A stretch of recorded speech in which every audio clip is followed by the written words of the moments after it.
Hello, everybody. Welcome to this wonderful Saturday. Woo-wee. And so what we're doing today, we are doing our Quilts in Italy series. And on page 90, this is what we're going to be working on. For those of you that have bought this fabric, it will tell you in the columns over here how many pieces of each one of those fabrics to cut. I don't have this fabric. I'm substituting Tula pink fabric for it, and that's what I'm going to be cutting today. So you can kind of get a good idea of the process that I go through with that. That being said, actually on the second page right here, it'll tell you how many pieces of each fabric to cut if you purchase the fabric listed in the book. It's really not that complicated because quite honestly, if you look at the pictures in the book for this, hold on. If you look at this picture right here, the horizontal rows are just two different fabrics each row. There's 14 rows, but we're going to piece them in 11 vertical strips and so on together. So that being said, you're going to cut six pieces and 5 pieces of 2 fabrics for each one of the 14 rows, horizontal rows. I hope that made sense.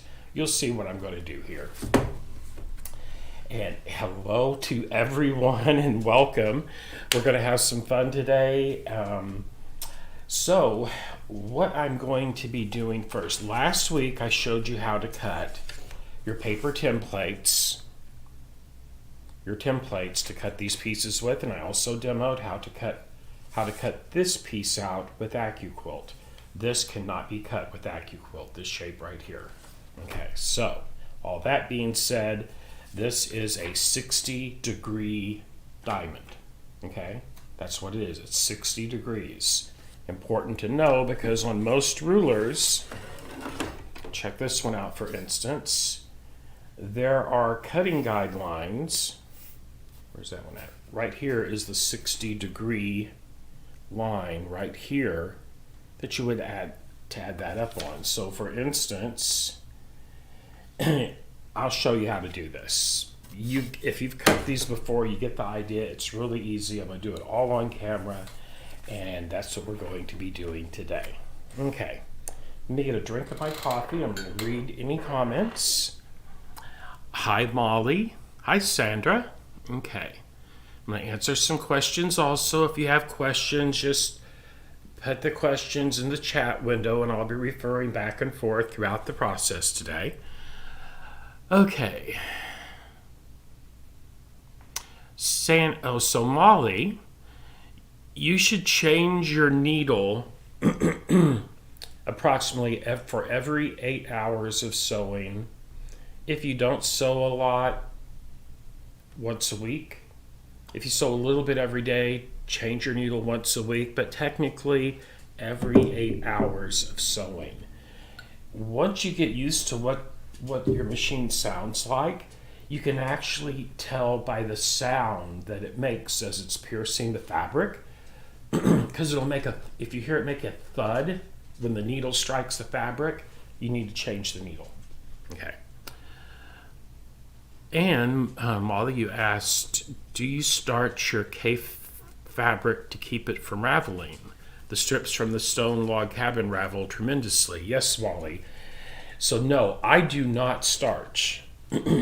However, if that is a concern to you, absolutely you can starch your fabric before you start cutting it. It will help with the frame. Hi, Sandra. Let's see, last week. Okay.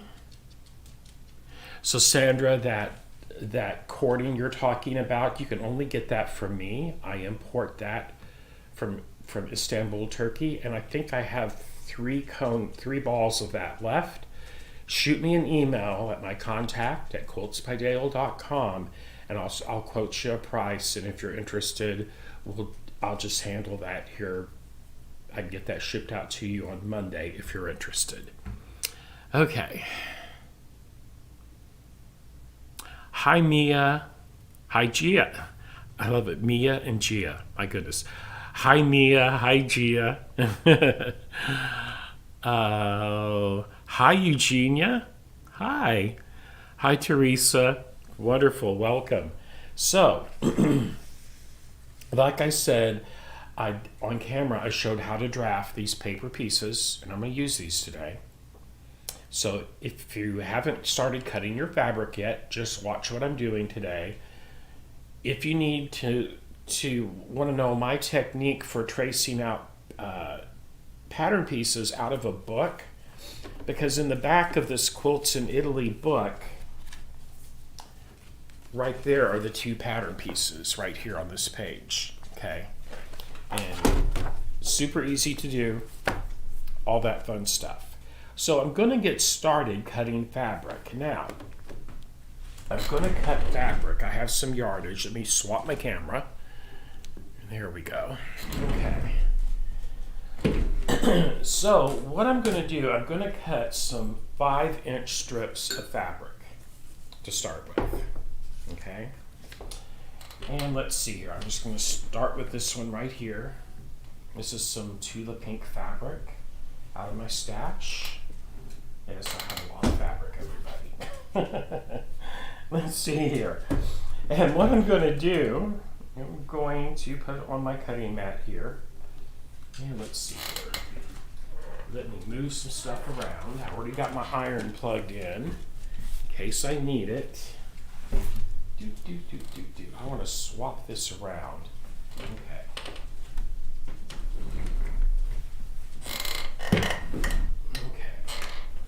Just take a second here. I also got a lot of my scraps out. I thought, oh, I might use some of my scraps, but I decided not to use any of the line works, which is what this pile of scraps is, because I'm trying to keep it as close to the colorway that's in the book. So I decided to not do that. Have a backup package of 10-inch charm squares in case I needed them. But I've got enough of this colorway here to do what I'm wanting to do. And I'm going to rotate this cutting mat around because it'll just be easier. This is a 24 by 36 inch cutting mat. Oh, come on. Here we go. Okay. Okay, just barely fits in here. There we go. Okay. So, what I'm going to do, I want to cut 5-inch strips. That's what I'm going to do. And I have a 6 by 24 inch ruler over here that I'm going to use. First, going to cut right at the very edge and get a nice, clean, straight edge. Well, it sure is different when you're doing this where you're not really used to. Let's see if I can push my machine down some. There we go. I can get to the edge of that cutting mat now. Let me reposition this again.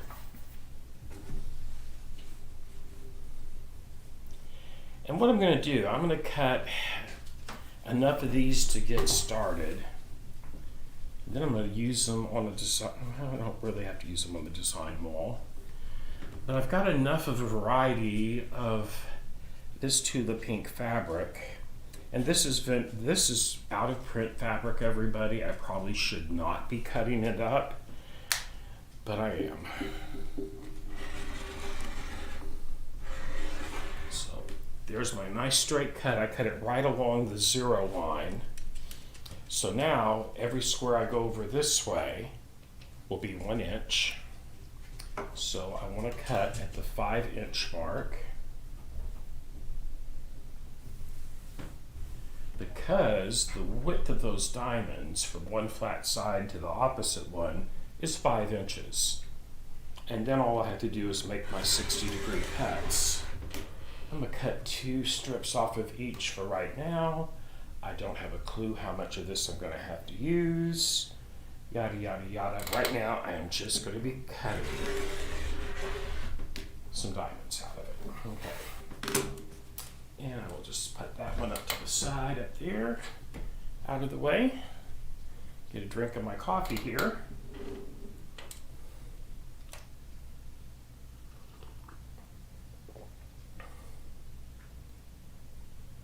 Oh, Sandra, I will do that. I will say if I have, I know I have two, I might have three, but I have them put back for you. Hi, Linda. Welcome. Okay, so I'm just going to cut my diamonds before I move on, since this is on the board. Now this is folded in half, and I want to get to where the selvages are, which is right here. And I'm just going to stack these on top of each other, okay? That will give me 4 layers of fabric. So now, every time I cut around my paper template, I'm going to have a stack of 4. Okay. And it's basically, at the most, going to take, right there. So, I'm using the paper template not to cut all the way around it, everybody. I'm just going to be cutting along those lines. And you might be thinking, well, what if you cut the paper template? A, you can always make another one. And B, it's just paper. We can always cut another one. But I'm going to try not to trim any off of that paper. And we'll see. There's my first cut. And all I did, I put this ruler right on the top of the very edge of my paper template and just made that cut. Now I'm just going to slide it down so that paper template butts right up against it, right there. Then I'm going to move it out of the way and cut it again. Now I have 4 of those shapes cut. That's, each one is a stack of 2. Easy peasy, right? So I know I need either 6 or 5 of each one. So what I'm going to do, since I don't want to really count in the book, since I'm using scraps, I'm just going to cut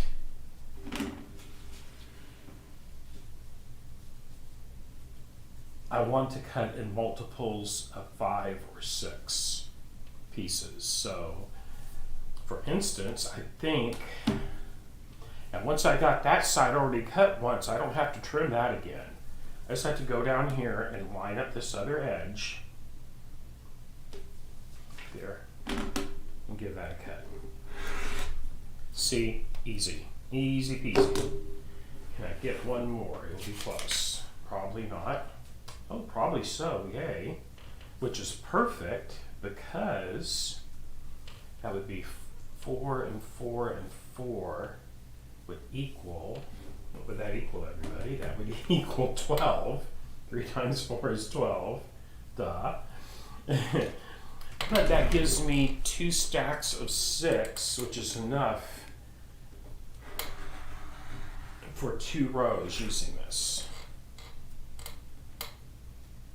My scissors right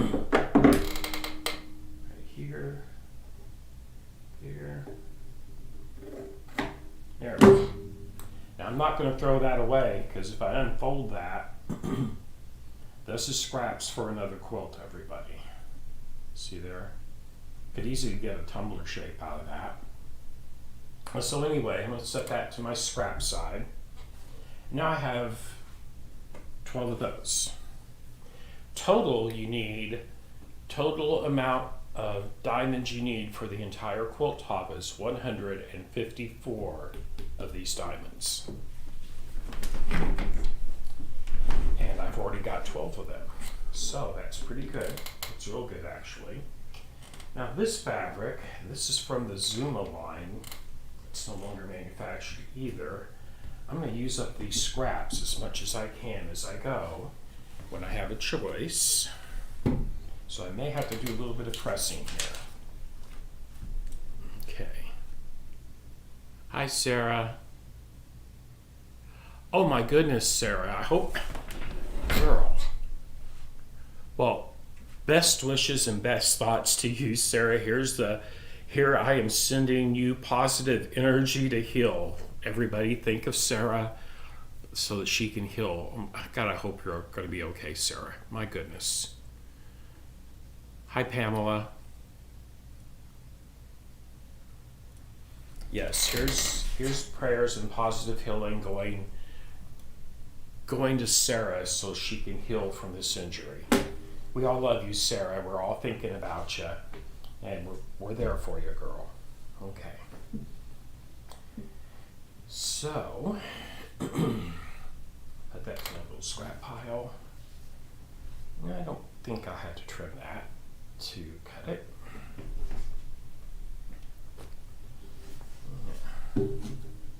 So this one, I don't know how much of that I've got, so I just may cut as many 5-inch strips out of this piece as I can.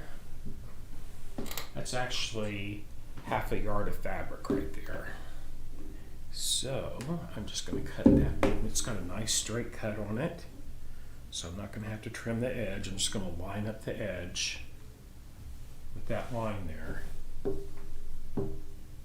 Okay.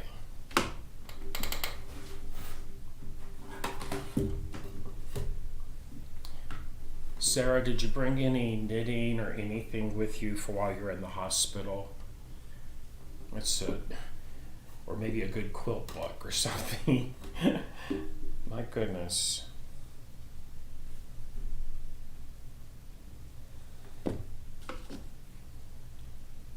Okay, let's cut some 5-inch strips.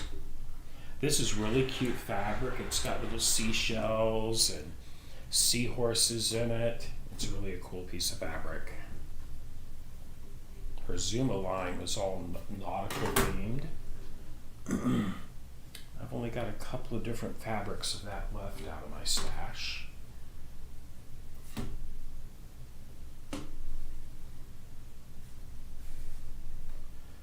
This is a quilting select ruler. It's like sandpaper on the back so it grips the fabric.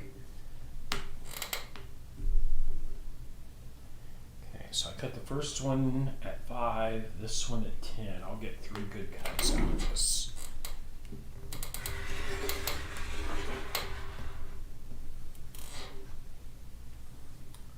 I'm going to do one more at 15. Using the 15 mark on my ruler mat.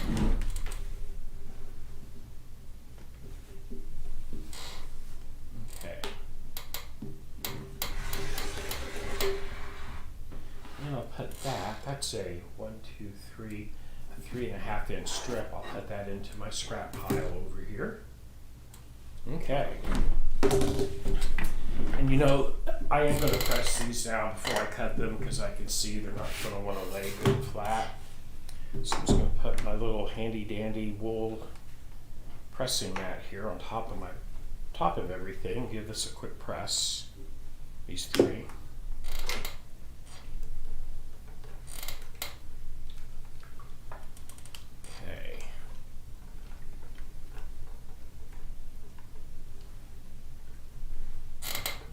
Iron cooled down on me.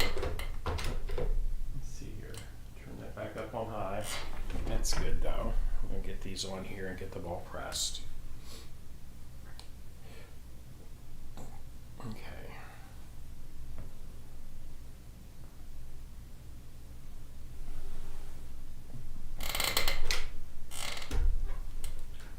This is one of those Panasonic cordless irons. Let me tell you something, it is super handy to have right beside your machine.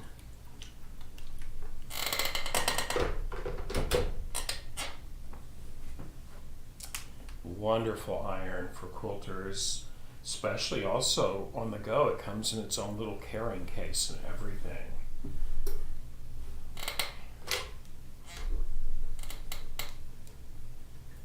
If you see what I did there, I just layered each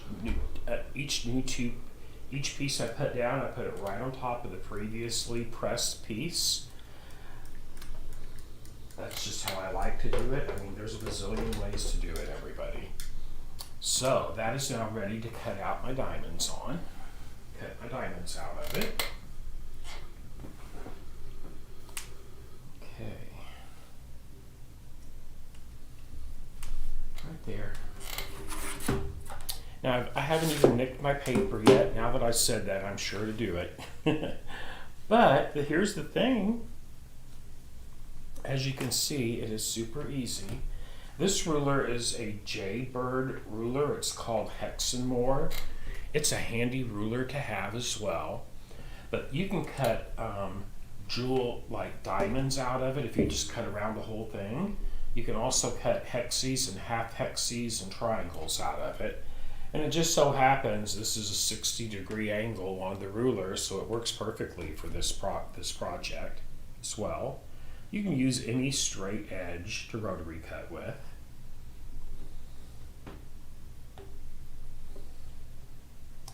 Okay.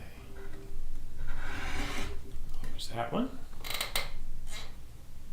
Come on down. What I'm doing here, I'm just holding my paper template and butting the edge of that ruler right up against the paper, just barely kissing it, and then I'm going to cut. Okay. Then I'm going to place that paper pattern down again.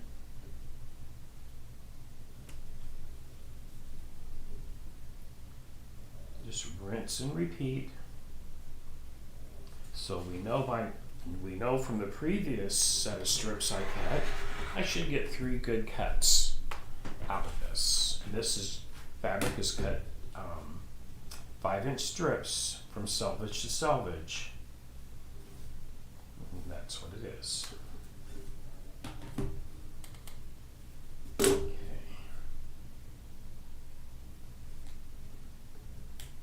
Okay, right there.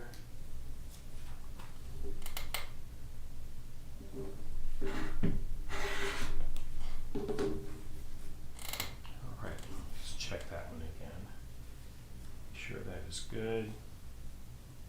Yes, that is good. That is golden.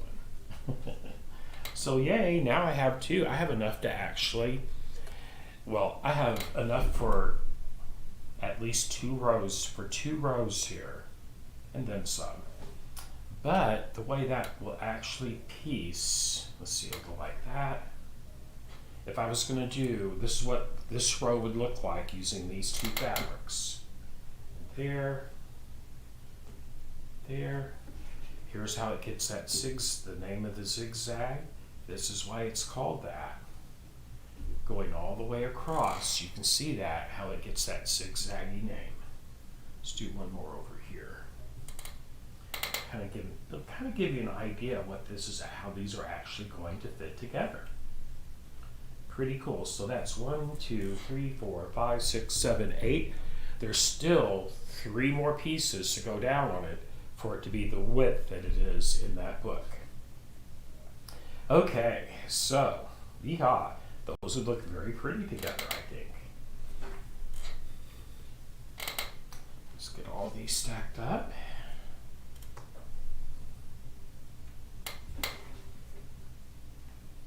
And I've got I got more of these fabrics. If I need more, I can cut more. And that's what I'll do later when I actually start piecing. If I need it, I can always cut some more. Okay. I'm going to get me some coffee. I'm going to come over here to the computer so I can see it and check for messages. Okay. And let me turn my face cam on. Hello there. Happy Saturday. Let's see here.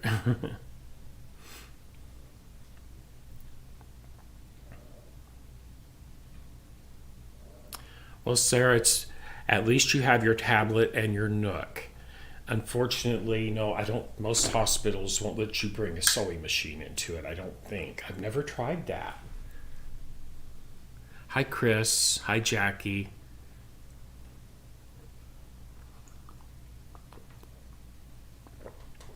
Okay. Good coffee.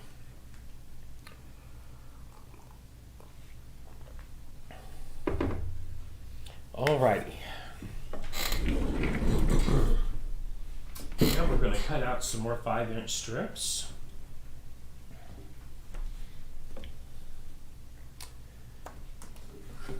Let's see. I'm going to cut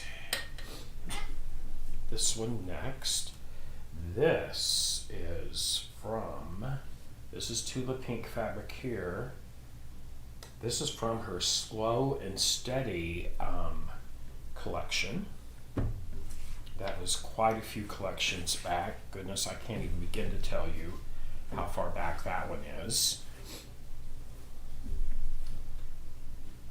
I'm going to layer a second one right on top of it. Oops. This is from the Zuma line. These are like little ocean waves.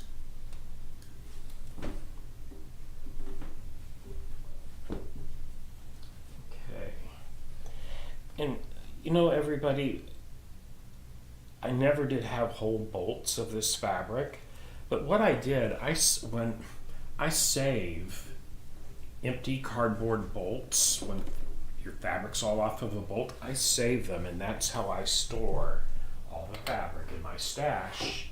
That way they stay pretty much unwrinkled for the most part, and it's an easy way to store your fabric.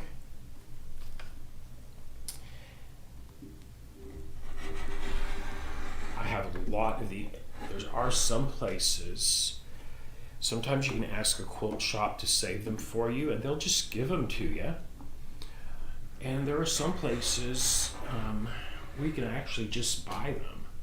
I did buy a bunch. I think I bought like 100 of them one time somewhere. I don't remember where now. But yeah, they're really handy to have.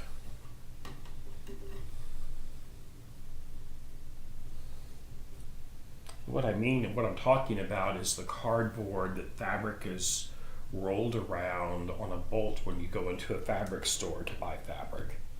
If you go to Joann's and they have any empties, they will be more than happy, for the most part, to give those to you. I have went in and asked for them from there as well, before I was able to really get a good amount of them.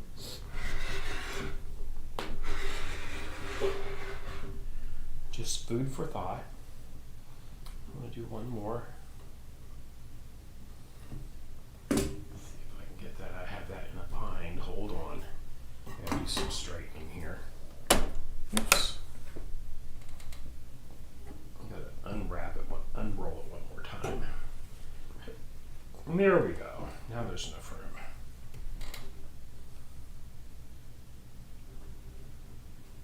There we go. And there. 5, 10, and 15. 5-inch strips is what we're cutting.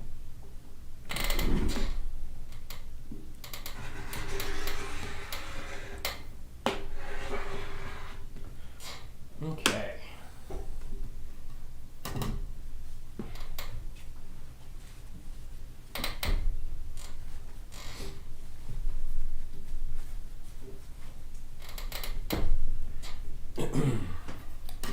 I tried to pair some of these fabrics up as to what I would, more than likely, how I would set them together. Let's see here. High mark. I was able to see that. Okay, so now I am going to layer these so that the like fabrics are in one stack with each other. And the reason why is this. When I go to sew them, I don't want them all mixed up. For this project, that would just not work, because you can't peel two pieces off of a cut stack and sew them together. They don't line up properly, like you can with some things, like half square triangles, for instance. Should go there. You all saw me do that. You didn't say anything. My goodness. Okay, here we go. Alrighty.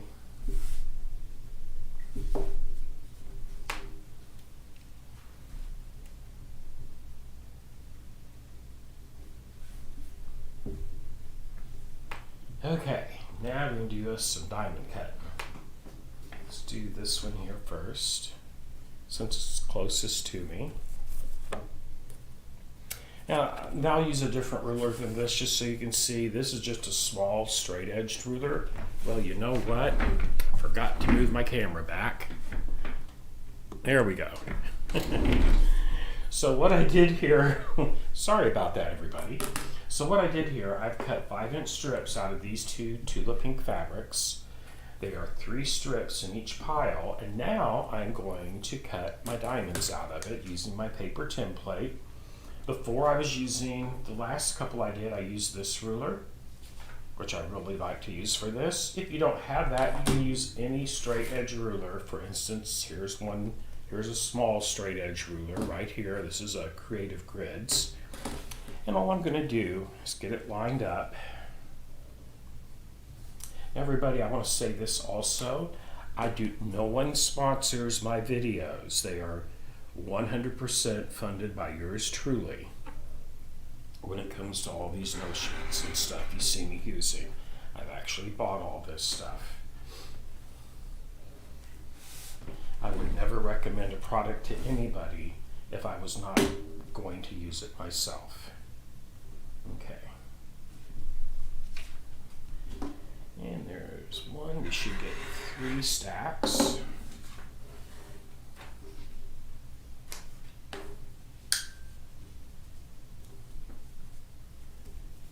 Let's get that one butted up.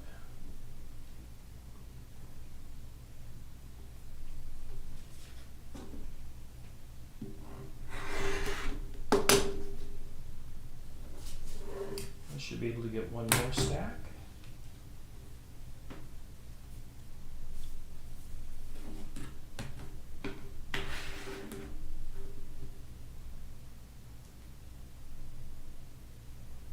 So make sure when you're doing this, you're just butting that ruler up against the paper template and not all the way over on top of it.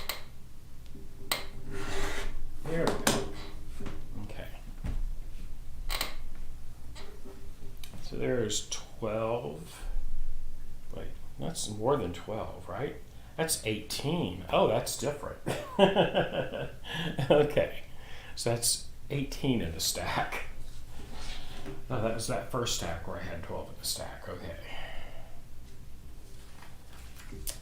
So we're going to do the same thing with this one. Same way, same ruler.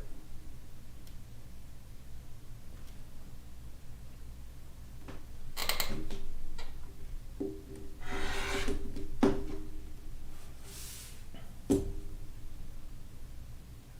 here's the thing, when you're rotary cutting, you know, get comfortable when you do it.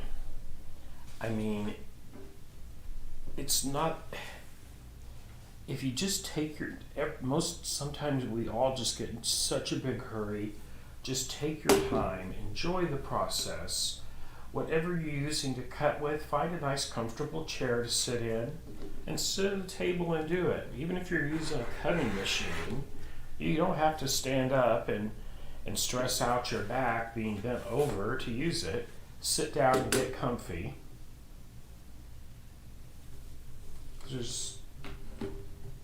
If you stress out yourself, it's not fun. And we're not doing this to not have fun. We should have fun when we're doing this, right? There we go. Okay. Easy peasy. I'm getting quite the pile. I wonder how many I've got. I'm going to do a quick count because I don't want to cut too many. You know what I'm saying? So there's 18 there, 18 there. That's 36. One of these had, let's see, 2, 4, 6, 8, 10, 12. That was 12. This one was 1. Let's see here. 6.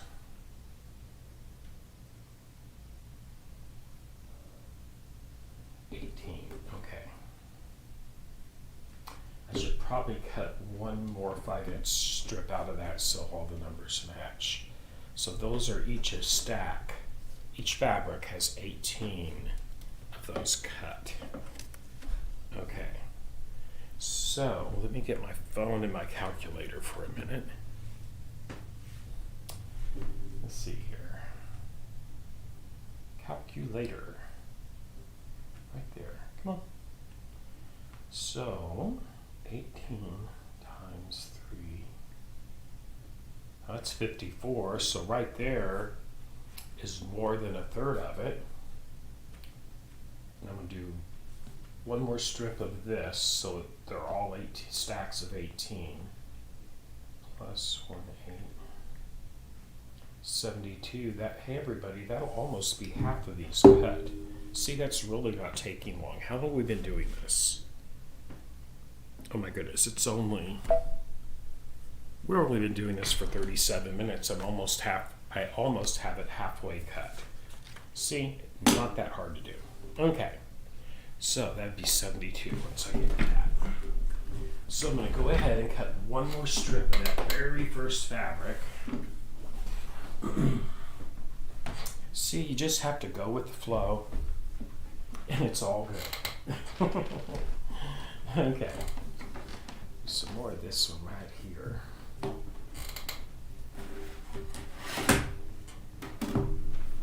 What I'm going to do, I'm going to line my straight edge down. I have it in a different direction here. Here's my fold line.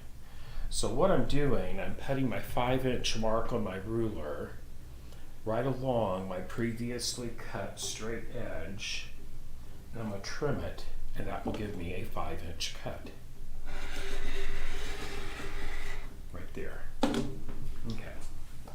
And just put that back up. And then we're going to cut out our little diamonds out of this. 6 more. And that will give me my other stack of 18. Go back to my little hexy thing here. It has lines on it that kind of help you line up the edge, which is kind of nice. So I have a line right here that I can line up with that paper edge. And then I just have to make sure my other edge over here is lined up, and then I can cut.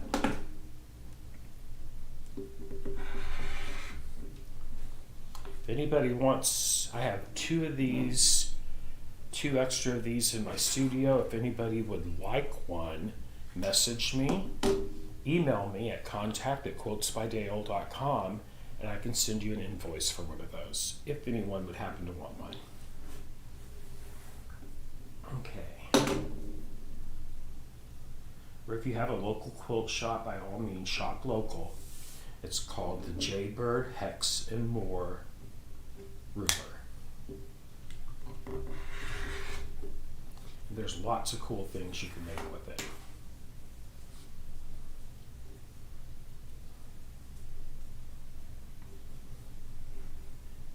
Okay.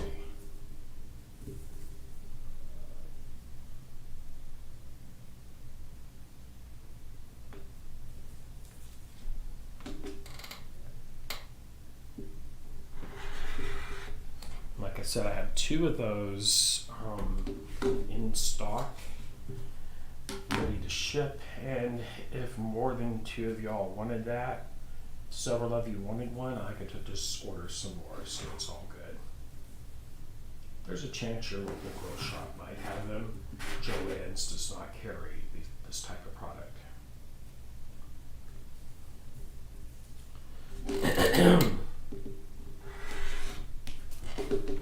Okay, there we go. Now, we have a total now of 72 cut out of a total of 54. So that would mean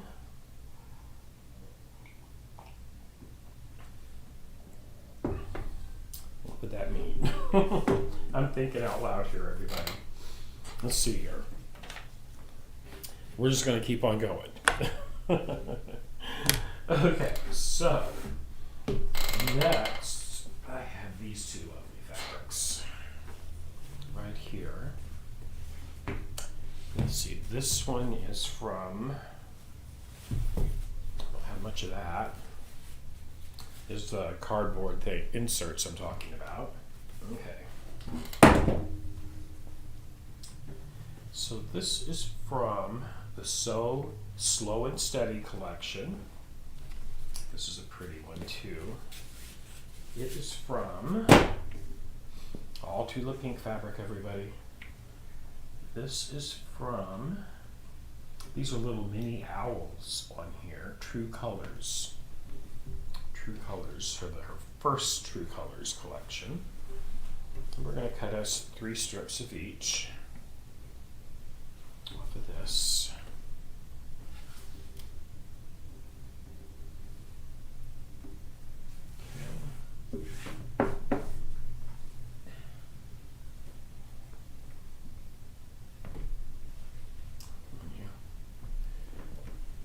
Try to get that layered up nice and neat so I don't have to trim an edge.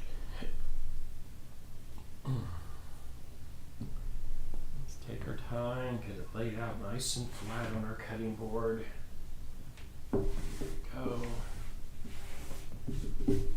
And I am going to have to trim the edge, just the way it worked out. So all good. Okay.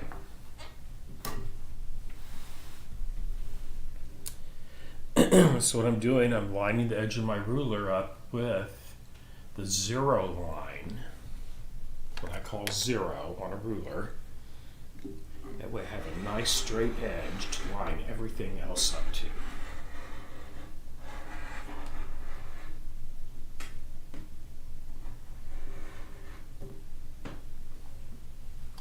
When you have a good sharp blade, you can see you don't have to press down super hard. It's all good. Okay, so I'm going to cut it at 5 and 10 and 15. That way I'm getting 5-inch strips, 5-inch cuts. That'll give me another, total another 36. Oops. Diamonds. There's 1. Now 10. 10, 10, there.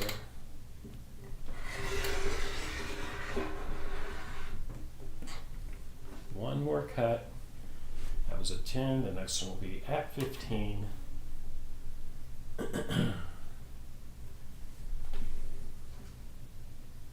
right there.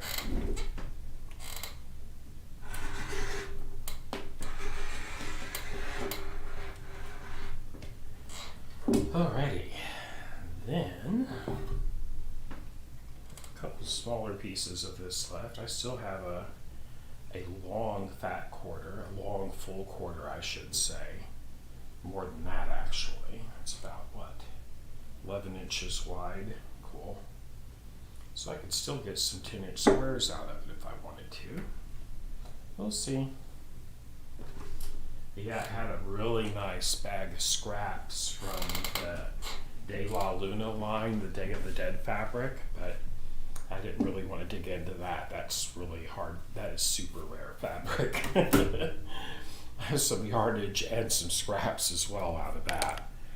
Okay, let's get these cut and then I will come over and answer questions and get some more sip of my coffee and all that fun stuff.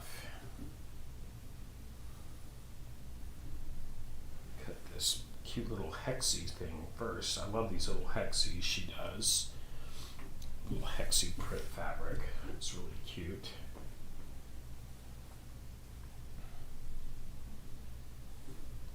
Right.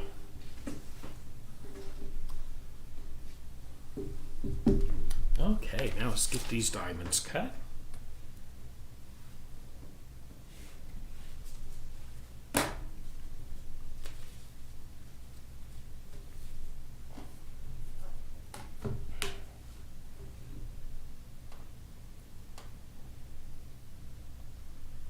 There.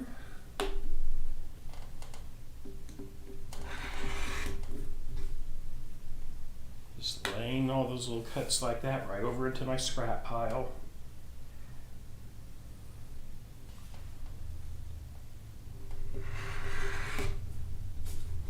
Here's one stack.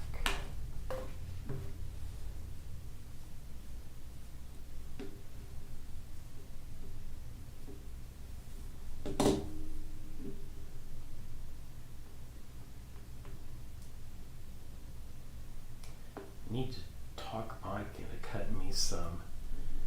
cut me a ruler for this exact shape. Wouldn't that be nice? A lucite template for that would be awesome. He does have a laser cutter that would handle that type of acrylic.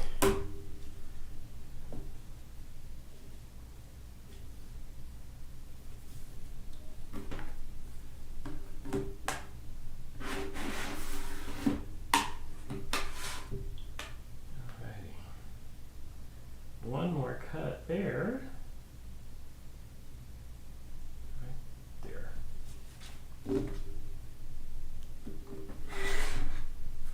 Okay.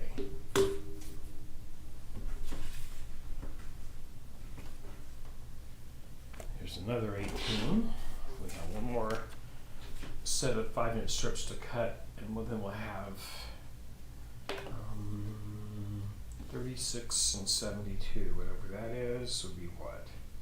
30 and 72 is 102? Yeah, so I have 108 diamonds cut out of the 154 that we need.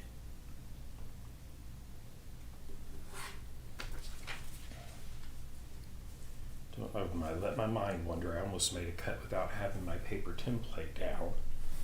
Do not want to do that.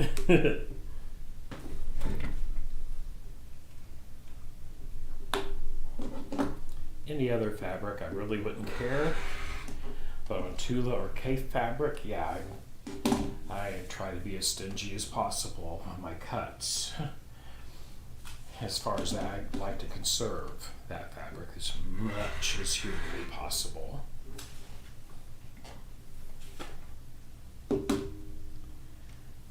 The great thing about both of their lines of fabric, Cape and Tula, their past collections and current collections, usually the fabric colors will color coordinate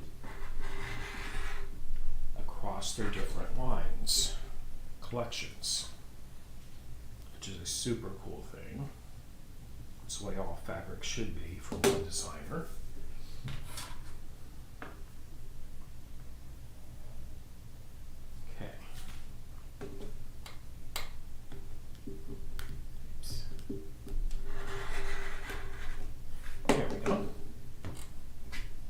Oops, I missed one strip, everybody. There you go, let me cut that one. It's all good. Just do these, get this one cut, I'll be caught up with that. And we'll take us a little coffee, have a little coffee, and I'll check messages in the chat with you.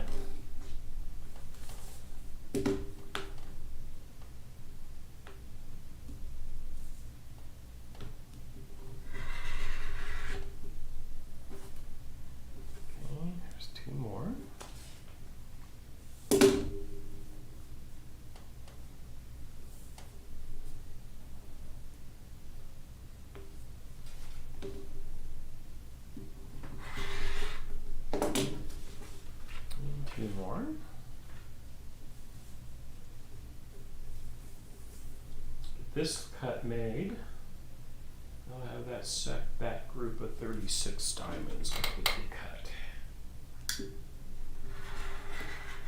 This will be approximately a little more than 2/3 of these 60-degree diamonds cut for this quilt top. 2/3. Yeehaw. Alrighty. Now then, I'm going to go over here.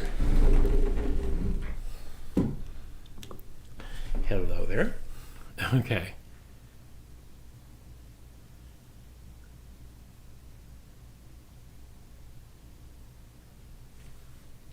Let's see here. Yes, so everybody, I am going to type in my email address. Sandra, I have you down for a ruler also. Let's see here. And where's my keyboard at? Right down here. Okay. So,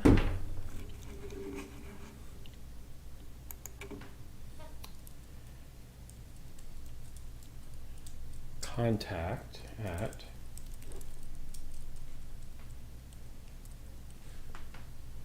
Quilts by, oh, come on, you.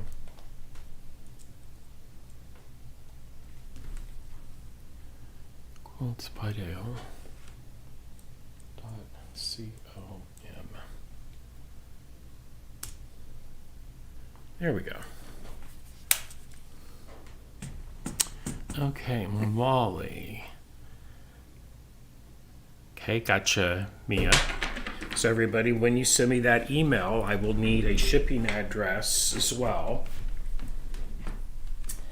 And I will email you an invoice and all that fun stuff.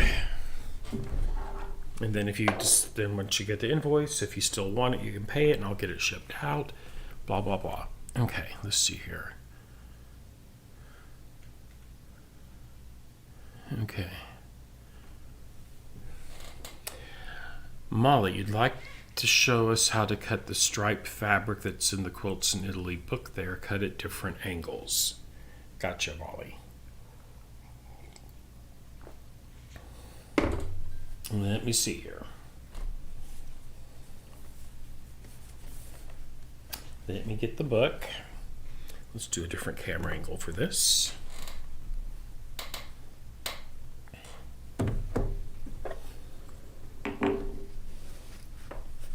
My chair is losing wheels on it. I mean, on each little still, they've got two wheels. So luckily, they're not both off of the same point. I'm going to have to have that checked out. Let's see here. Okay.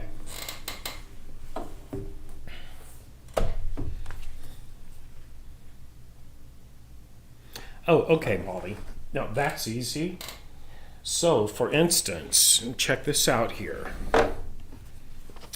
All they are doing to move those, let's see if we can get that to focus right there. See the stripe, this is the striped fabrics that you're talking about here. So if it's striped like this and you want to rotate it, just move it. Rotate the piece around.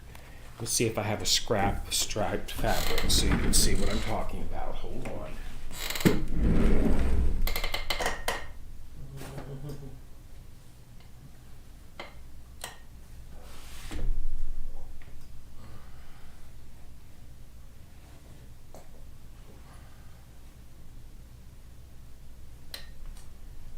Trying to find a piece of scrap fabric that's big enough so you can actually get a visual on that.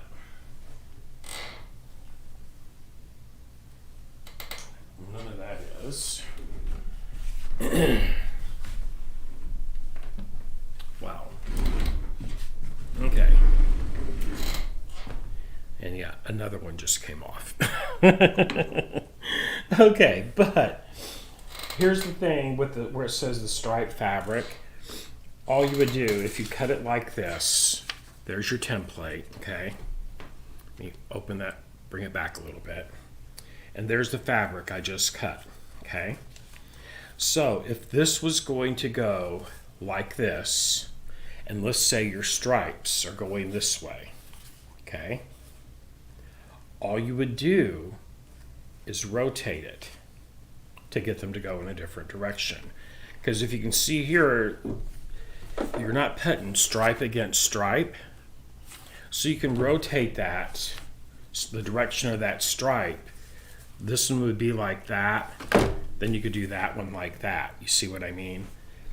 Or cut them in two different directions, one at a time, using the template. That's how you would accomplish that. because what they did in here, they didn't cut a 5-inch strip. That's my shortcut method to do it. It does say in the book, though, to cut 5-inch strips, I believe, as well. Let's see. Printed fabric into 5-inch strips. Yes, yes, yes.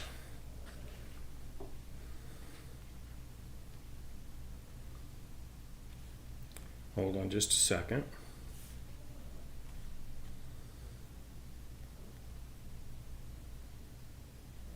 Yes, so for the striped fabrics, do not cut the strips, but place the template on the stripes at different angles to get a random effect.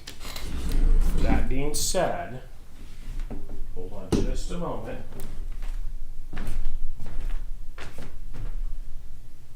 Because I think I thought I had piece.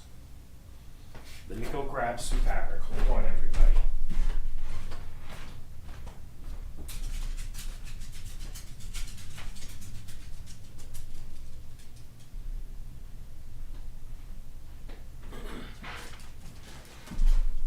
Okay. So what we're talking about is how it says in the book to cut striped fabric. Let me move my camera back. Okay. Right here. So for all of the print fabrics, you're going to cut your 5-inch strips. Hold on. Wrong one. There we go. There we go. Okay. So how I've been doing this with these print fabrics, cut a 5-inch strip, as you've seen so far, lay that on there, cut there to there. The book says with your striped fabric, do not cut 5-inch strips. You want to randomly place it. For instance, place them like that. Let me go up here closer to the camera. There we go. Do a cut like that. Do a cut like this. You see what I mean? This is what they're talking about. Place it down like that and cut, like that and cut, and that should be the two directions to give you the most. So you can change the angle of those stripes. Because if they're all going in one angle all the way across the row in that piecing diagram, it's going to look kind of funky. By changing the direction of the stripes, how they're cut in a piece, it will add movement to your quilt, and you won't be following straight lines across that. You don't want to do that. But that's what that book means. Lay it down on the stripes like that, cut, and then cut it like that. You could even change that angle from here to, I would just do these two angles. Right there like that, and like this. And that'll give you plenty of direction to turn those. You could do a little funky angle if you wanted to. Me personally, I just do two different settings. One like this, and then one like this.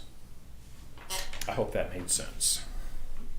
But that's what the book is talking about for the striped fabrics.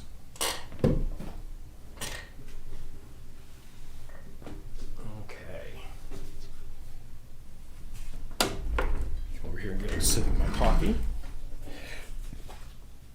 Alrighty. Hello there. Okay. Okay, Molly, got you for a ruler. Shoot me an email, Molly.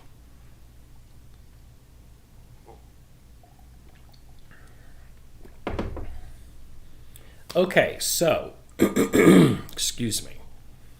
We're going to get some more of this cut.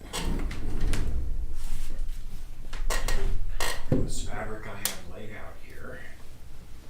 Now I'm going to do 3 of this.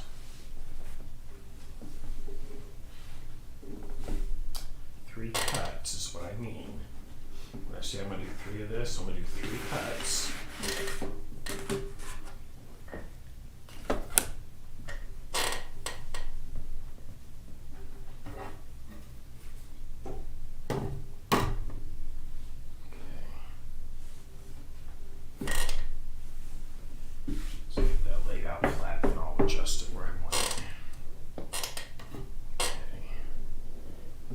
And let's see what else I have over here. Hello there. Let me move my camera back. Here we go. Okay, so I'm going to get 3 of this froggy fabric. Aren't the frogs cute? I love this fabric. One of my faves. I'm going to do 3 in this one.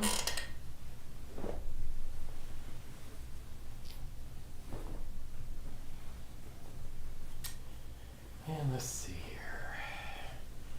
This one, this fabric is from the Eden collection. I should have enough of this to also do my borders, my big borders out of. That's what my game plan is. Make sure before I cut. Yes, I will. I can only make 3 cuts because I've got 3 yards of this, I think. We'll see.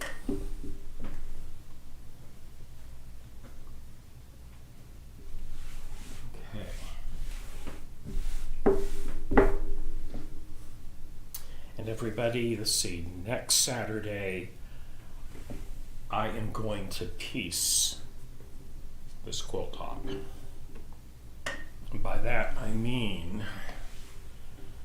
well,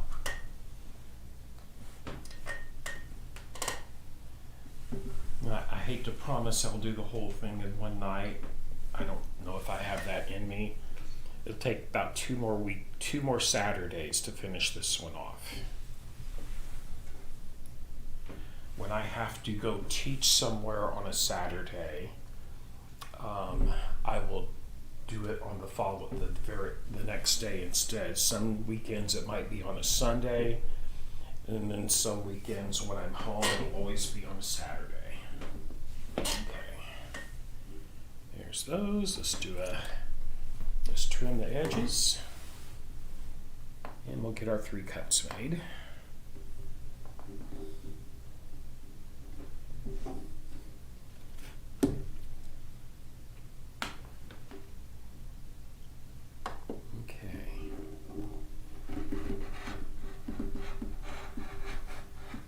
Okay, I'm about to push my machine down just a little bit more. There you go, Voltaire. There you go. Okay, right there. Much better.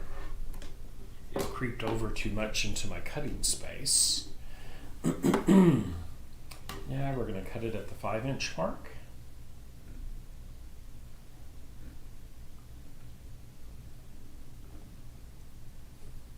Mike is fixing Chinese for dinner tonight. Right now he's making the hot and sour soup. And then we're going to have chicken broccoli stir fry as well with some Chinese vegetables.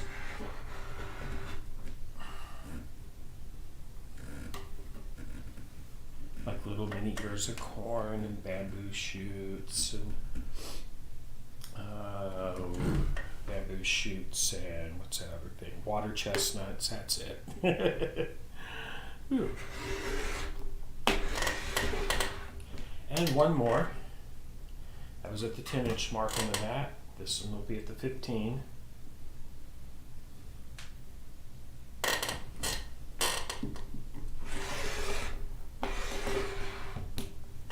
Okay.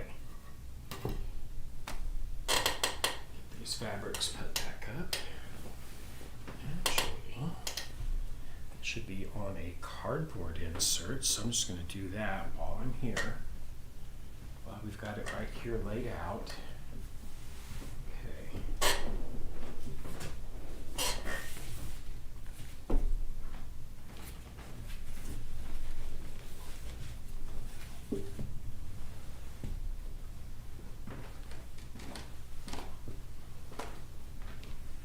Let's get that rolled back up onto an insert.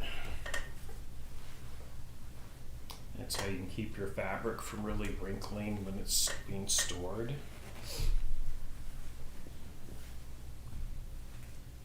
Can totally cut down on ironing time as well.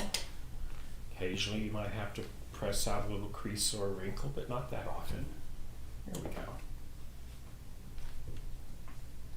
Okay. And frog prints. Alrighty.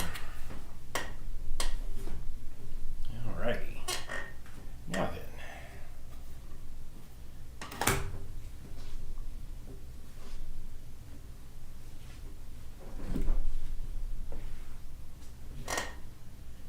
Get our strips stacked so we can make our diamond cuts.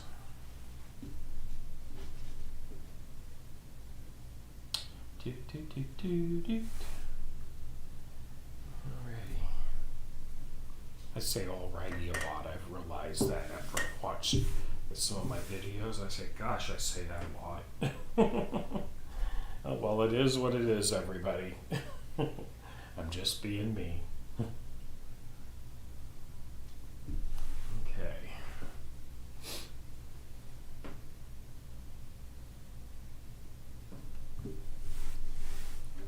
Yeah, we can get these two set up. So this will be another 36. I'm at, let's see, 108 plus 36 would be 108 and 36, 144. And I'm going to stop right there simply because I have to see where I'm at, because these are going to be this is going to be right 1, 2, 3, 4, 5, 6, 7, 8. That would be 8 fabrics.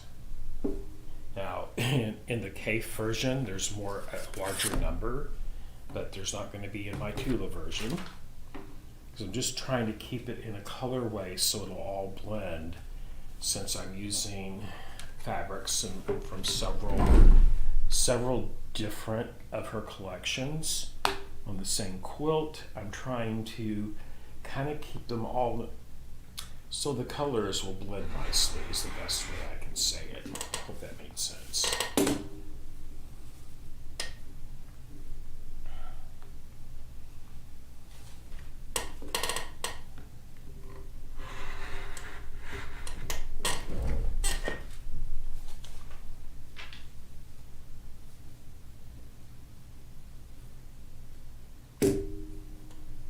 Boy, this is really actually cutting out fairly quickly, and this would actually be, I might actually end up making another one of these out of some different fabric in the near future. We'll see. Once I can get my hands on the Cape fabric that I wanted for this one, I will probably make a second one in Cape.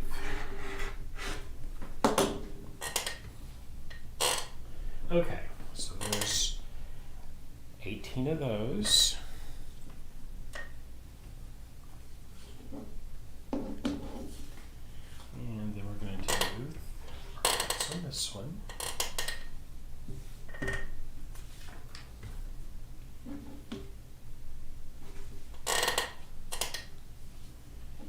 Lined up. Now the raw edges on each side of these strips don't have to line up perfectly, as long as they are laid out perpendicular. And what I mean by that they're not like one is like half an inch off up here and not off up here. You want them close, but they don't have to be exactly on top of each other, because all we are cutting here are the angles.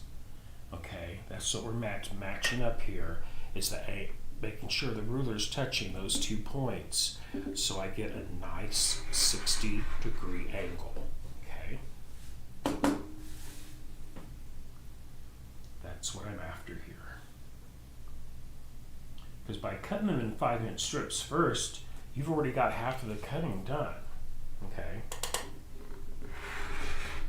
This side and this side's already cut just from cutting them into strips, which is really a huge time saver. Let's see here. I have not decided what I'm going to use yet for this little piece, the Z piece. I have not decided on the fabric for this yet. but I'll be figuring that out here real shortly. So I'm about to the point where I'm going to have to cut those.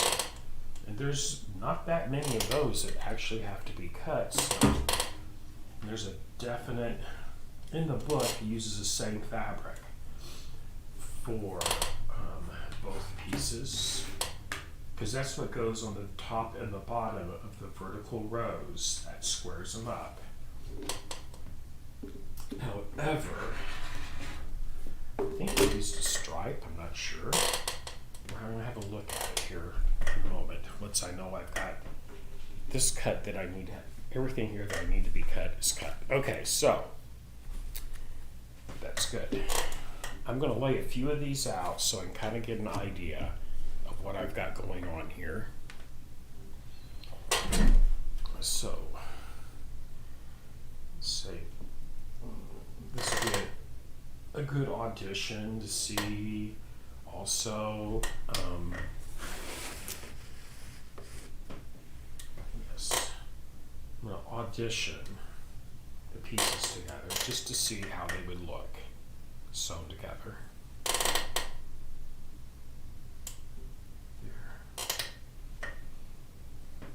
Now, each horizontal row, I'm just going to have, at least starting off here, and I might mix it up as I work my way down. You can see there how it's making that zigzag. You push those back some. Oops. You just move them down to the other end of the table. There we go. Okay. So the way it's going to work, you're going to have 6 of these across, and then you'll have 5 of this fabric across. And what that would look like, I'm just going to stop it right there. So I'm going to add several rows down this way so we can kind of see what that's going to look like. There we go. In reality, this would be 11 pieces across. On each end of that is going to be the same piece of fabric.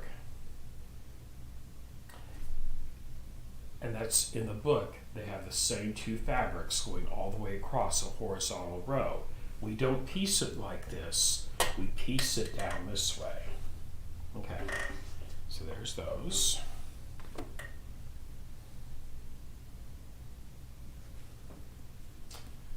Let's say we did that one there.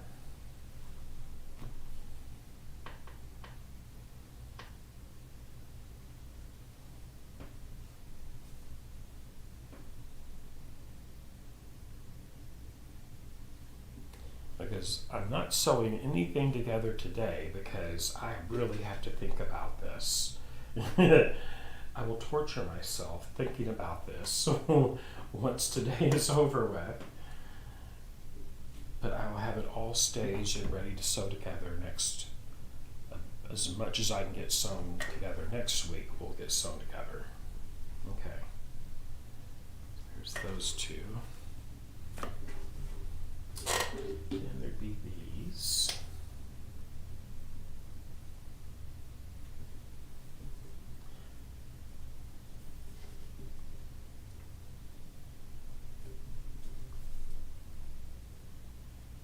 Now for those of you that are using the K fabric from the book, you just follow that layout diagram perfectly. It'll show you the exact order to put these in.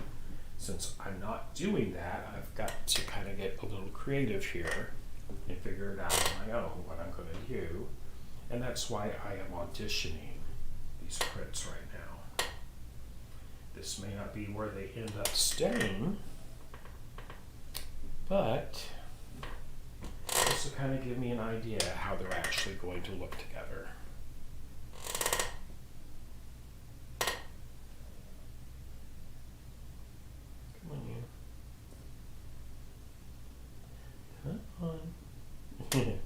Wasn't wanting to let go. Okay.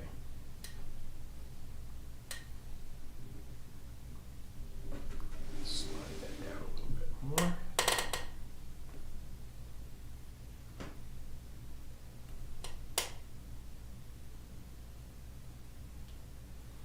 From a distance, this hexy fabric probably almost looks like a solid, I would think.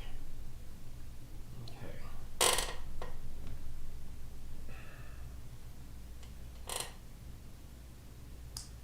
So far I have 8 different fabrics. Okay,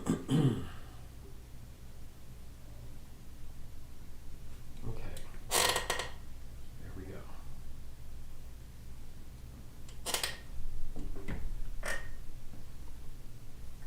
Okay, so there's the 8 fabrics I have cut so far.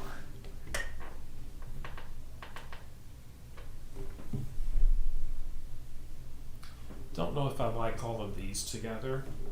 I think I'd have to mix those up. This row I'm going to mix in with other stuff. I can already see that. Let's see here. Ooh, decisions. This is the hard part. Then what I was talking about earlier, though, I also have to decide which fabric. Where's my template at? Puppy, are you dreaming? Puppy's over there chasing something in his sleep. Puppy. So this little piece of paper would actually, this would fit in like so. Okay. So, see it better right there. One would go that way. And one would go that way. So, on the first row, you're going to need, there'll be 6 long rows of this and 5 of this. So you're going to need 12 of those. And then with the writing down and the blank side up, you're going to need to cut 10 of those for whatever fabric you're going to use on that. I'm kind of leaning possibly towards this fabric right here. Oops.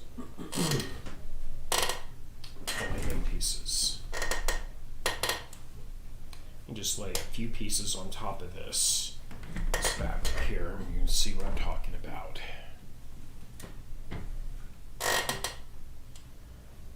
So I want something kind of completely different, I think, so it'll stand out a little bit. We'll see. We shall see. There we go.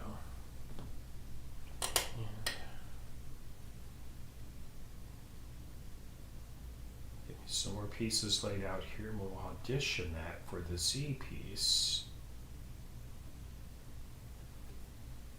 So if you haven't bought fabric for this yet, I'd recommend and you want to go to a fabric shop, take the paper templates with you, and you can kind of get an idea, just like I'm doing here right now. And I kind of like that. It's growing on me. I had thought about using this for the border. I don't know, I might still do that also. That would definitely give it more of a zigzag look. We'll see. Right there. I would have one more over here. I kind of like those up there, because that would be at the very top of the quilt and then at the very bottom of the quilt. None is spaced in between the rows or anything. That's a possibility. Not sure yet.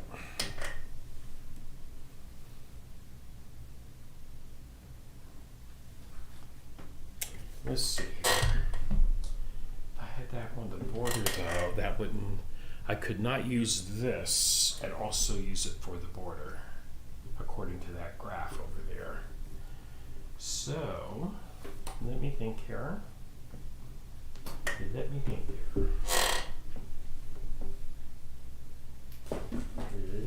here. There's some more of this in scraps I could use up. Put that over there. Let's see what else I have that I could use. How much of this do I have? This is some pretty fabric. This has the bunnies, the rabbits in it. Can you see the hairs? Here. See the rabbits? Isn't that cute fabric? Would not want to cut that up for this, and there is not enough of that for the border. But there is enough of this for the 10-inch squares in each corner of the quilt, so that might be where that goes. Okay, corners for the quilt. But I need to decide what I'm going to use in the borders.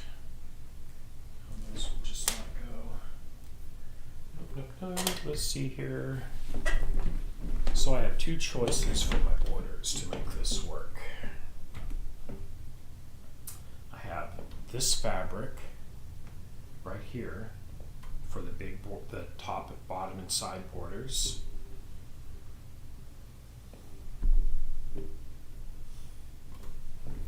Or I could use this for my big borders and use something different for this right here. The more I think about it, I think I'm going to put this for my large borders. Just pull this up. Let's see here. So this would be, just audition it like this. That would be my, that would be my big border. Yeah, that's definitely, you know what? The more I look at it, at first I didn't think, I thought, heck no. The more I look at it right there, the more I'm thinking, heck yes, so. Okay. Yep. This is what I'm going to use for my borders on my cool zigzag quilt. Is that right there? Because it does have that zigzag thing going on. Okay. Well, that's decided. Next, that look down there in those corners.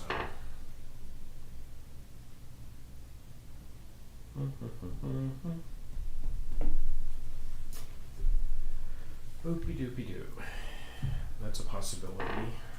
I'll lay that to the side for a moment. I need a fabric for this part. I need the Z fabrics. Something for the Z. The ZZZ. Where are you? Okay. Let's see here. What else do I have hanging out over here in my scrappy pile?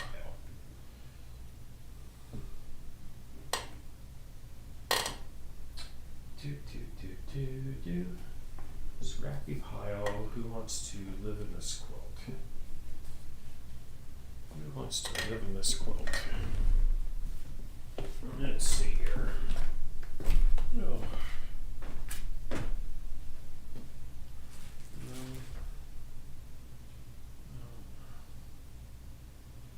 Yeah. Totally have enough of that.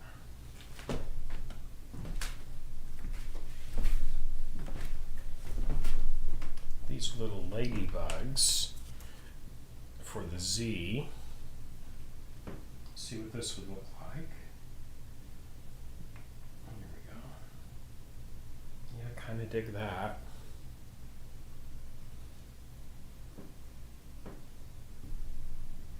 I think I will do that. That'll kind of help do a set off. It'll make those stand out a little bit, which I think it kind of needs to add dimension. I like that. I like the ladybugs on there. I do like those. I also have this in like an orangey color. I think I would have enough of it. Yeah, I would. I also have the ladybugs in this color. Let's just lay this up here. Nope, this one instead. Okay.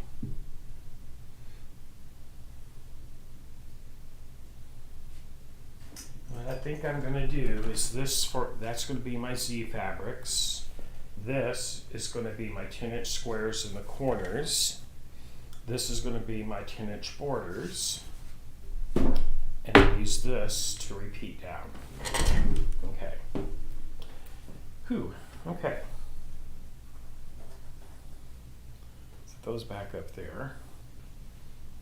Okay. Now then. Do I want that or not? Oh, decisions. I think I do.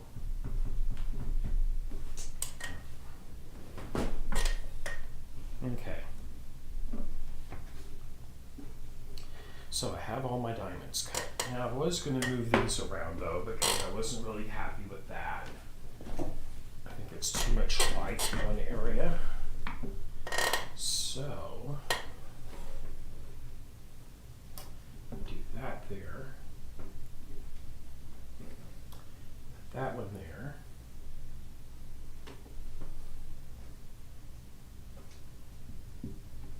Okay.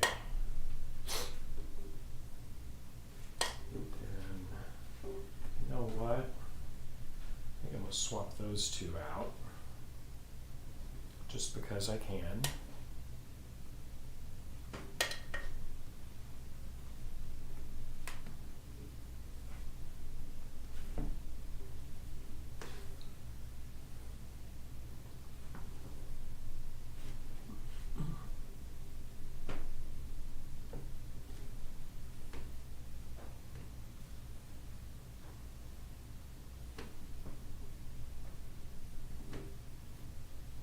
See what that looks like.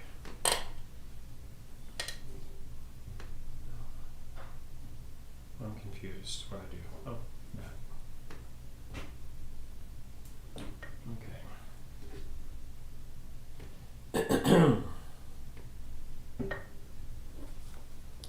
Let's see what I did.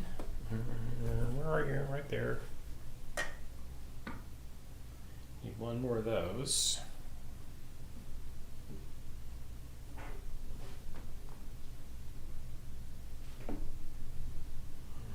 Those would go up there.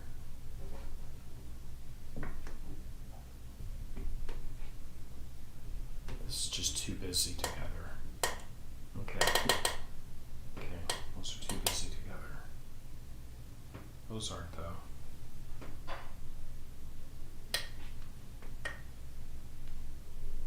I want them to have a little bit of contrast. Because you don't want two super busy fabrics touching each other, then they get so busy they just get lost. I hope that made sense. Here, there, and there. Okay, there. Oh, by Jove, I think we have a winner this time. Yep, I like that better, I think. It looks a little more random. However, once it's all set together, it'll be fine. These two are still kind of busy together. But out of those 8 fabrics, they do have enough contrast because of the different colorways in it. That blends together too much. There just has to be a bit of contrast in between so that those will actually be able to kind of stand out and pop. And I think those do that. I can always, and then when I start down here, so that's 4 rows, okay, 4 rows going across, okay, 5 of the horizontal rows. This is how we're going to piece them. We'll piece all our rows this way, and then we'll set them together 2 at a time. Okay. But we'll be doing that next Saturday. Okay, let me think on this for a moment. Let's think on it for a moment. Oh, well, thank you, Sandra. Thank you for the cup of coffee. Oh, my good, I appreciate that so much. You're so sweet. Thank you.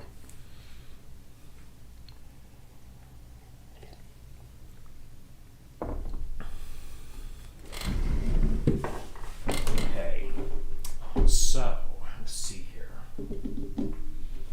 Oop-a-doop-a-doo. What are we going to do here? We are going to... Let me think for just a minute.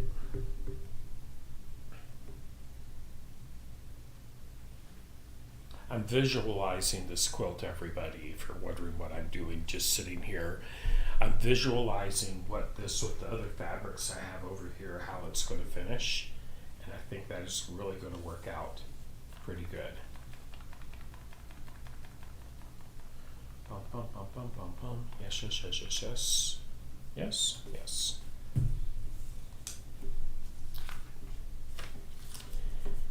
And I really like that ladybug fabric on it. My only thing with it is this though. It is really, because of the pattern in the fabric, it's going to look kind of, it's not going to, this seam line is going to be really visible right here with both of them the same fabric. It's the only thing I'm really strongly considering changing. I don't think, no, that's my day hog in the back. I can't do that. So let's see here. These are my other bolts I have earmarked. Those two.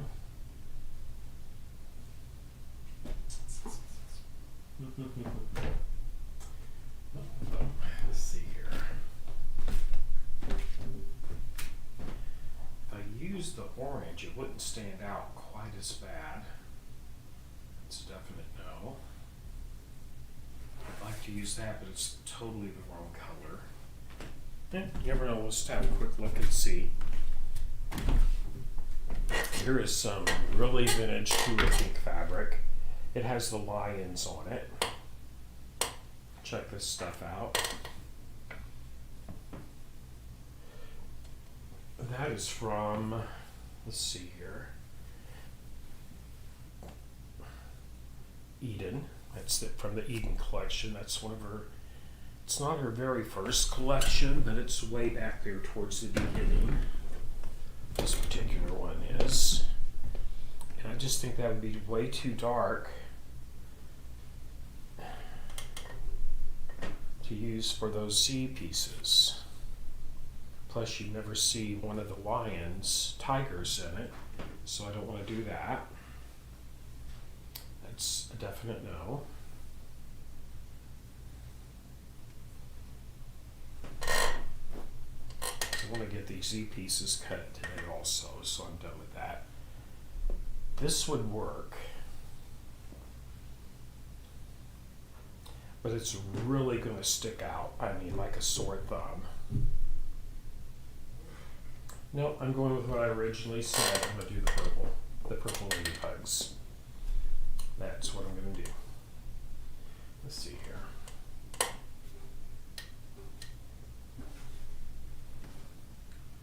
Stack these so that they're grouped together so I know what I had with what.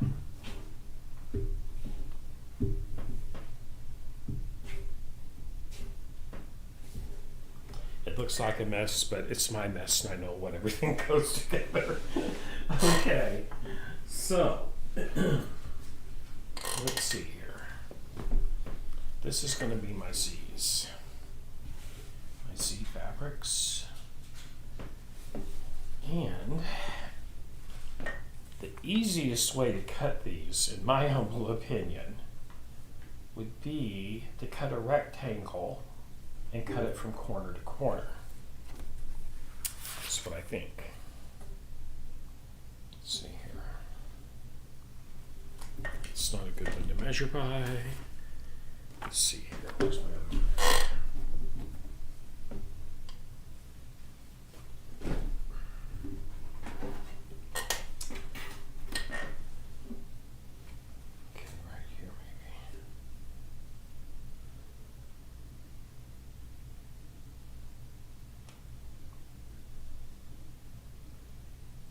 And 3/4 by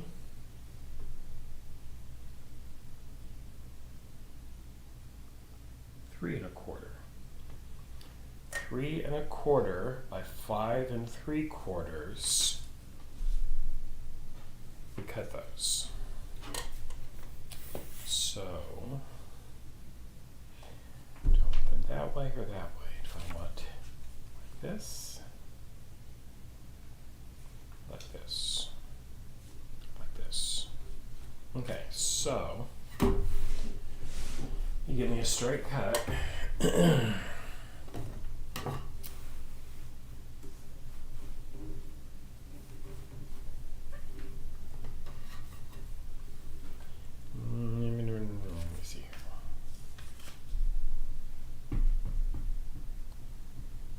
first I need 20, no, 6, and 5. I need 11.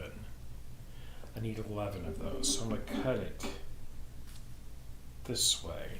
I'm going to cut a 5 3/4 inch strip after I square it up.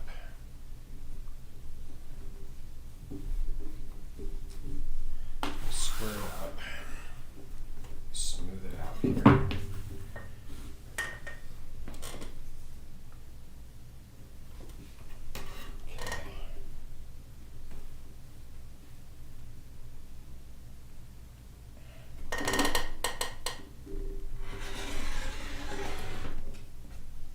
Okay, now I'm going to cut 5 3/4 inch strip.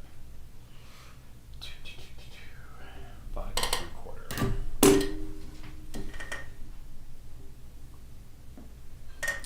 5 3/4.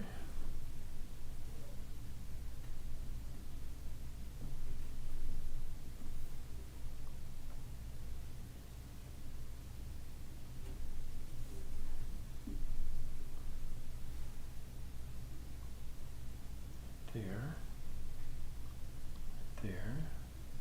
Okay, 5 3/4.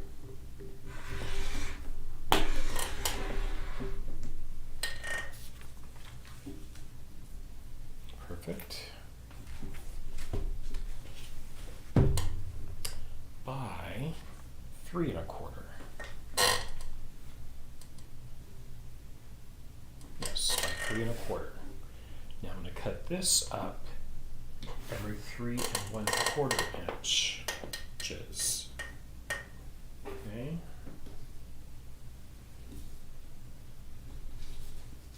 Every 3 1/4 inches.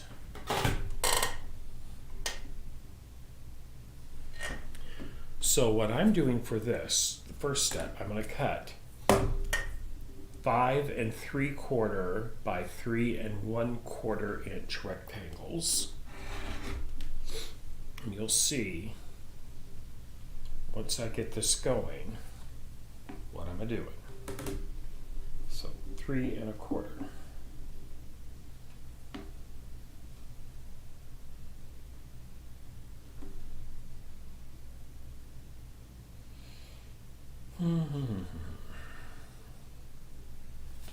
Do one more check here before I cut.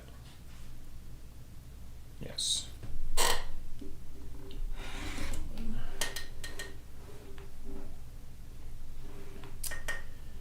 Then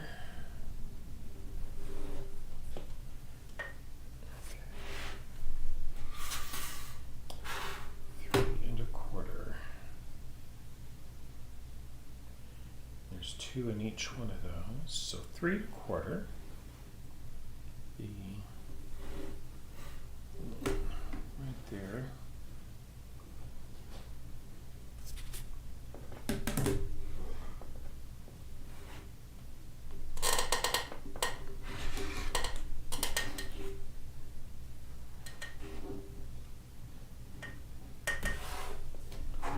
So what I'm doing, I'm laying the 3 1/4 inch mark on my ruler along the cut edge. And then I'm just gently butting this other ruler right up against that one. And move this one away so I can cut. But since I'm cutting right-handed, that's how I get by doing that. Yes, I could start at the other end and work the ruler down, but this is just the way I'm doing it for me. I'm trying to be as precise as I can cutting these. Okay. 3 1/4.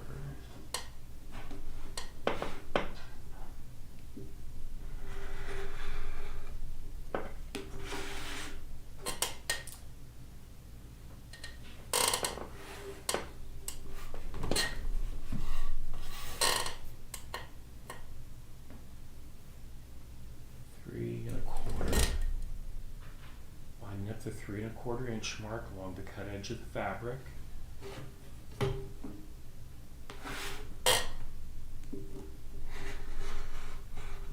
You'll see next step, why this is why I think it's the easiest way to cut this particular piece. Of course, if you were using scraps, then you would just have to lay that paper template on the scraps to cut it. But since I'm using yardage, don't have to worry about that. Okay. So these are doubled.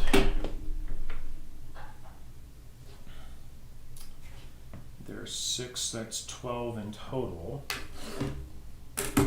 So I'm going to have to do one more strip to get the amount of pieces that I need. I need a total of 22.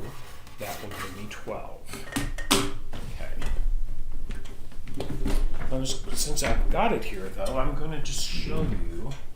Now, notice the wrong sides of the fabric are together on this.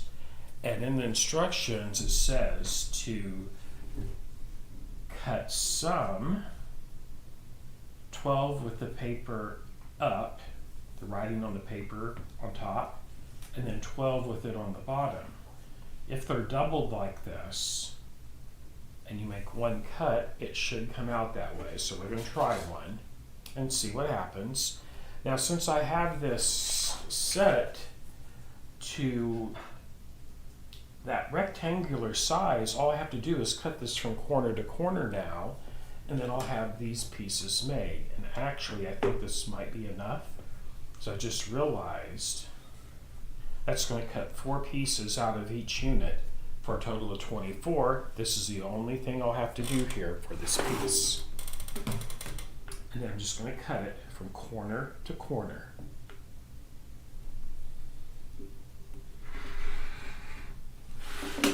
Yes, now check it out. Now when I open it up, looky there, I have one of each.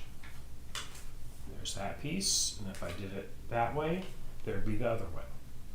Easy peasy. So cut one strip 5 3/4 inches wide, then cut it every 3 1/4 inch to get 5 3/4 inch by 3 1/4 inch rectangle. Cut them from corner to corner, and that gives you all the pieces you need for the Z piece for this quilt top. Okay, let's go ahead and get all these cut. And then I'm going to get me a drink of my coffee and come back over and answer questions. But there's always more than one way to cut a quilt. And when I was looking at that piece after last Saturday, I thought, well, that's just a rectangle cut in half. Why would I want to cut around each individual side of that when I could just do what I'm doing right now and end up with the same thing? So that's what I decided to do.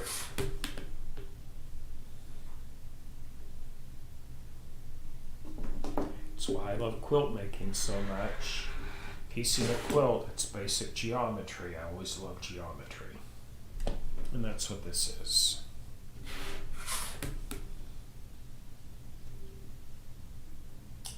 Yummy little geometry.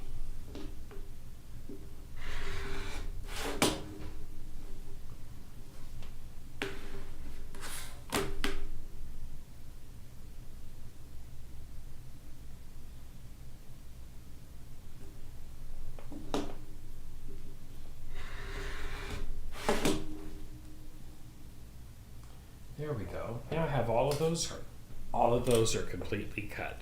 100% cut on that. Yay! And now I have the bulk of my pieces cut. I might have to cut 10 more of these. That would be the most I would have to cut.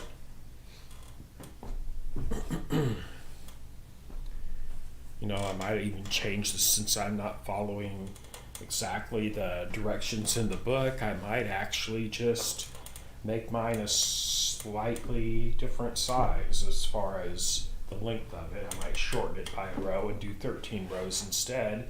Then I wouldn't have to cut no more of that. I can just adjust the size of my borders to accommodate for that. But anyway, whatever. there it is. And I'm not going to cut the borders today simply because that is the easiest part of all of it to cut. You're going to cut them, and it says here in the book, cut 4 borders 10 inches wide down the entire length of the fabric. Fussy cut the 4 corner shapes measuring 10 inches square, centering a large flower in each. Okay. You can look at this picture right here so you know what that looks like.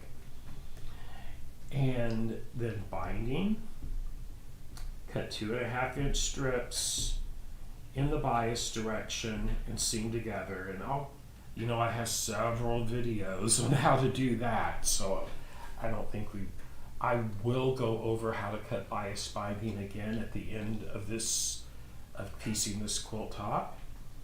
Let's see here. And there you go. I would recommend during the piecing process, and we'll totally be doing that next week when we're sewing, I am going to press all of my seams open in this piecework right here. I would highly recommend that. It would make, because there's going to be where these meet, okay, at every intersection right here, you're going to have 4 pieces of fabric meeting. That's a good time, a very good time when you should press the seams open during the piecing process, and I will be doing that on camera next week as well. Okay, let's go over here and answer some questions. Okay. Once again, Sandra, thank you so much for the cup of coffee. You're awesome.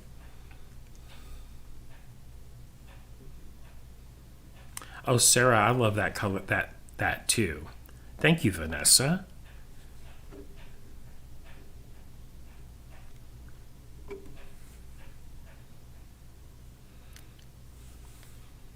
Oh, Eugenia, I hadn't even looked at that. I've already done a test fit of all of the pieces that I'm showing you everyone how to cut, and they fit together just fine. So if y'all want to check that out, feel free to do that.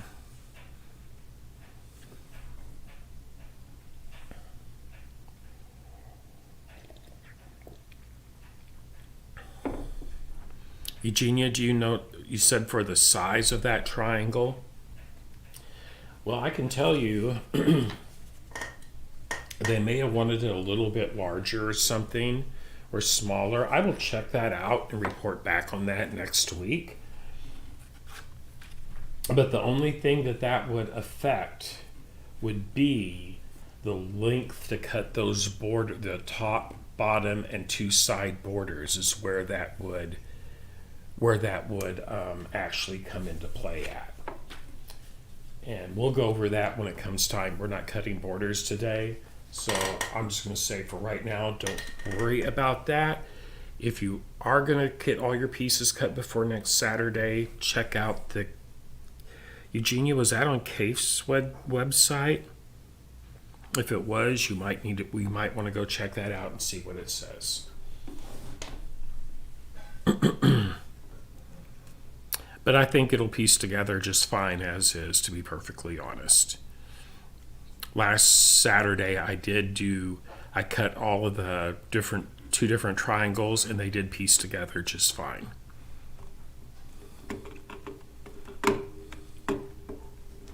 Okay. Let's see here. Oops.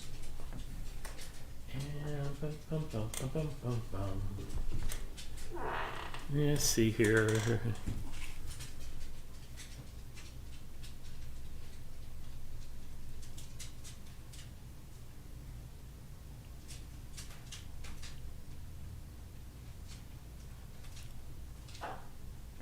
Okay, Sandra, I'm reading that right now.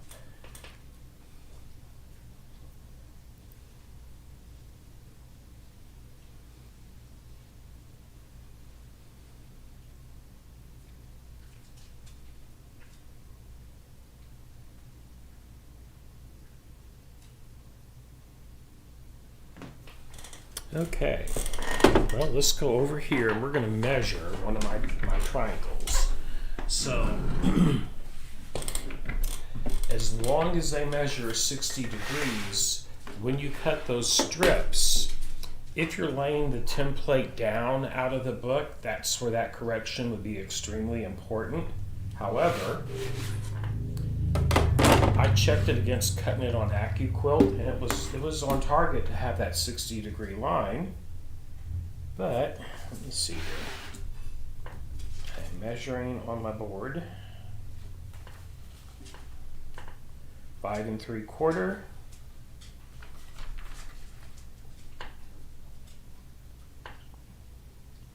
5 3/4. 5 3/4.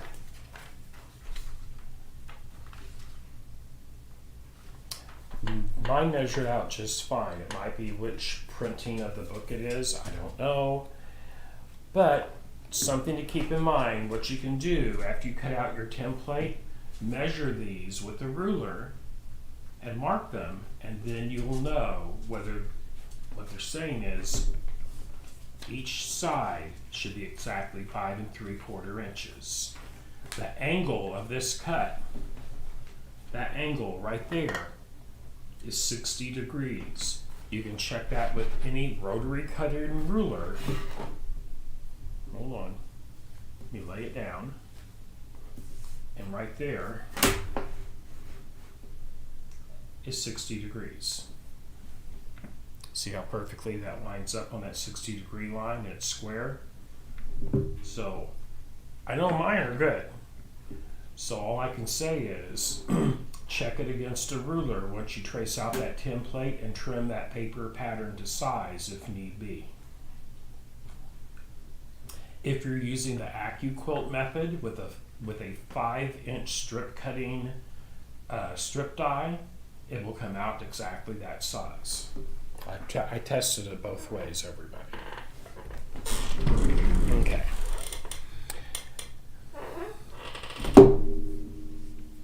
Oh, you're welcome, Vanessa. Thank you, everybody, for looking that up for me also. I appreciate it very much. Oh, Molly, usually I piece with a size 80/12 needle. I use 40 or 50 weight thread to piece with. What I have in my machine right now is that Madeira 40 weight thread. Hold on. Here we go. Whether I'm on the Altair or a Solaris, this is what I piece with 99% of the time. It's a 40 weight polyester quilting thread. It's called Aero Quilt. I piece and quilt with it. Whether I'm in the hoop or on my long arm, this is the thread that I quilt with as well. I hope that helps. You're welcome, Vanessa.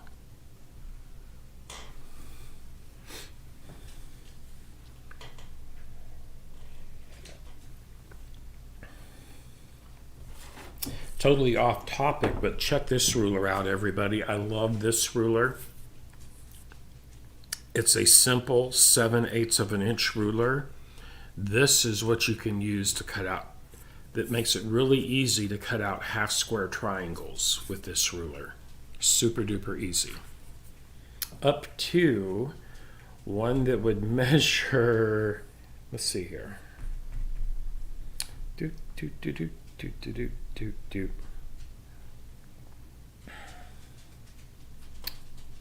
10 7/8, so that would be a 9-inch finished half square triangle.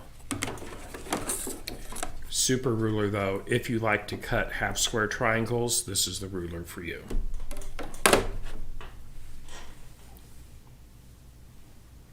Okay, just reading the chat screens here, everyone.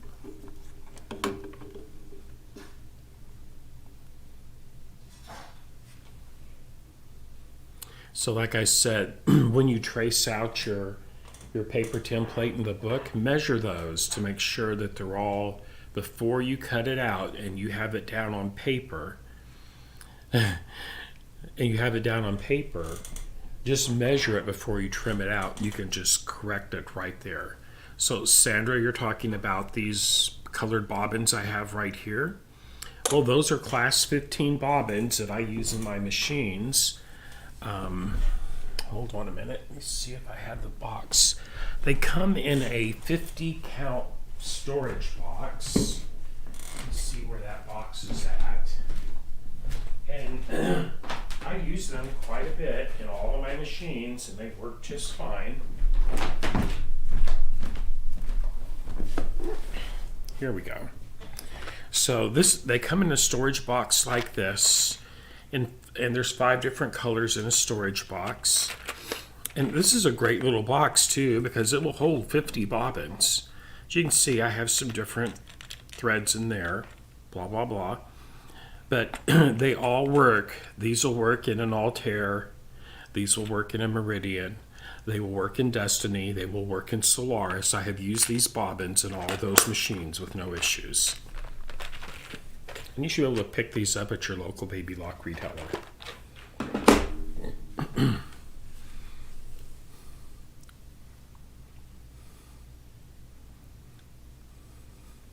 But yeah, I love the bobbins.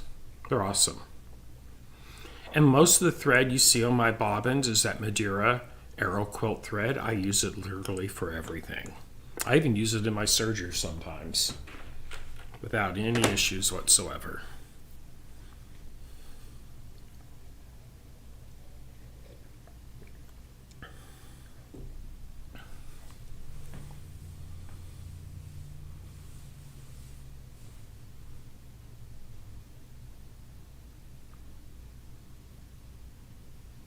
Oh, thank you, Londa. Thank you so much. So everybody, that's going to wrap us up for this wonderful Saturday night. I hope you all have a wonderful weekend. And let's see, next video is next Friday night. I have a surprise for everybody Friday night.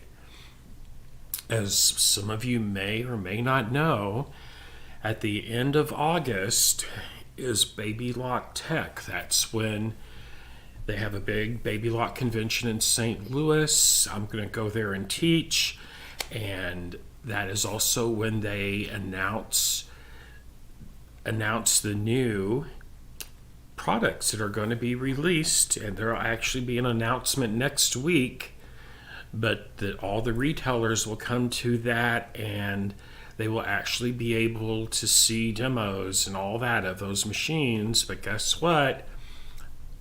I think it's on August the 4th when it goes public about what's actually coming out, and I'm going to be talking about some of the new features on some of the machines next Friday and do a live demo on one of them. So be sure you tune in for Feature Friday this coming Friday night. There's going to be a lot of information there. Thank you so much, Mia. Thank you, Jackie. Thank you, Sandra, so much. Thank you, Eugenia. Thank you, Londa. Thank you, Vanessa. I'm just going up the list here, trying to thank everybody that's made a comment. Thank you, Sarah. Get well, Sarah. Hey, big hugs out to you.